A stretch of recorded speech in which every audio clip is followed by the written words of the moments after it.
नमस्कार। आज हम एक ऐसे दुखद मामले पर बात करने जा रहे हैं जो एक देश से शुरू होकर दूसरे देश तक पहुंच गया है। ये मामला है निकिता गोडीशाला की मौत का।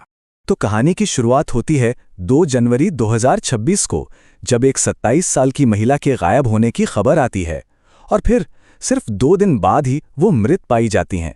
ये एक ऐसी घटना थी जिसने तुरंत सबका ध्यान अपनी ओर खींच लिया। तो चलिए इस केस को बिल्कुल शुरुआत से समझते हैं। सबसे पहले एक गुमशुदगी की रिपोर्ट दर्ज होती है जिसने पूरे समुदाय में एक चिंता की लहर दौड़ा दी। इस केस में जो पीड़िता थीं, उनका नाम था निकिता गोडीशाला। वो 27 साल की थीं और अमेरिका के मैरीलैंड में एलिसॉट सिटी में रहती थीं। उन्हीं के लापता होने की रिपोर्ट के साथ इस मामले की जांच शुरू हुई।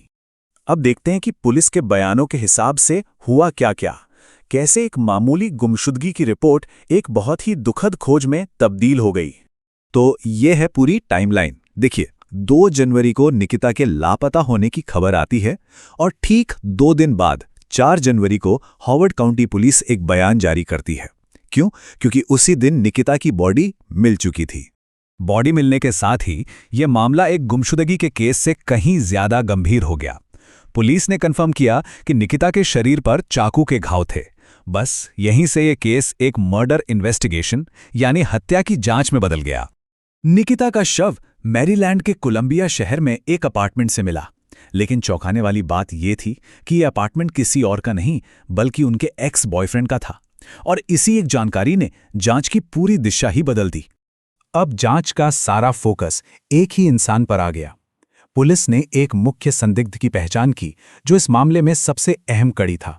यहां इस मामले के 2 मुख्य किरदार एकदम साफ हैं। एक तरफ 27 साल की पीड़िता निकिता गोडीशाला और दूसरी तरफ पुलिस का मुख्य संदिग्ध 26 साल का अर्जुन शर्मा। पुलिस रिपोर्ट के मुताबिक यह संदिग्ध कोई अनजान शख्स नहीं बल्कि निकिता का एक्स बॉयफ्रेंड ही था। और यह शक तब और भी पुख्ता हो गया जब पता चला कि निकिता की बॉडी उसी के अपार्टमेंट से मिली थी। और यहीं से इस मामले में एक बहुत बड़ी मुश्किल खड़ी हो जाती है। एक ऐसी मुश्किल जिसने इस पूरी जांच को एक इंटरनेशनल लेवल पर पहुंचा दिया है। पुलिस का सीधा सीधा आरोप है कि संदिग्ध ने निकिता की हत्या की और उसके बाद वो देश छोड़कर फरार हो गया। जाहिर है, इससे उसे पकड़ना पुलिस के लिए एक बहुत बड़ी चुनौती बन गया है। पुलिस का मानना है कि संदिग्ध अमेरिका से भागकर भारत आ गया है। बस इसी एक मोड़ ने इस केस को पूरी तरह एक अंतर्राष्ट्रीय मामला बना दिया। क्योंकि अब ये केस 2 देशों से जुड़ गया है, तो इसमें सरकारी और राजनयिक स्तर पर भी हलचल शुरू हो गई है। वॉशिंगटन डीसी में जो भारतीय दूतावास है, उन्होंने सोशल मीडिया प्लेटफॉर्म एक्स पर एक बयान जारी किया। उन्होंने कहा कि वो निकिता के परिवार के साथ लगातार संपर्क में है और उन्हें हर तरह की मदद दे रहे हैं। ये इस बात का संकेत है कि अब यह मामला ऑफिशियल लेवल पर पहुंच चुका है। तो अब हालात कुछ ऐसे हैं कि न्याय के लिए सिर्फ एक देश की पुलिस काफी नहीं है। ये पूरा मामला अब इंटरनेशनल कोऑपरेशन यानी 2 देशों की कानूनी एजेंसियों के बीच तालमेल पर आकर टिक गया है। और ये केस हमें एक बहुत बड़े और पेचीदा सवाल पर लाकर छोड़ देता है कि जब कोई मुजरिम एक देश की सरहद पार करके दूसरे देश पहुंच जाता है, तो फिर न्याय की प्रक्रिया आगे कैसे बढ़ती है।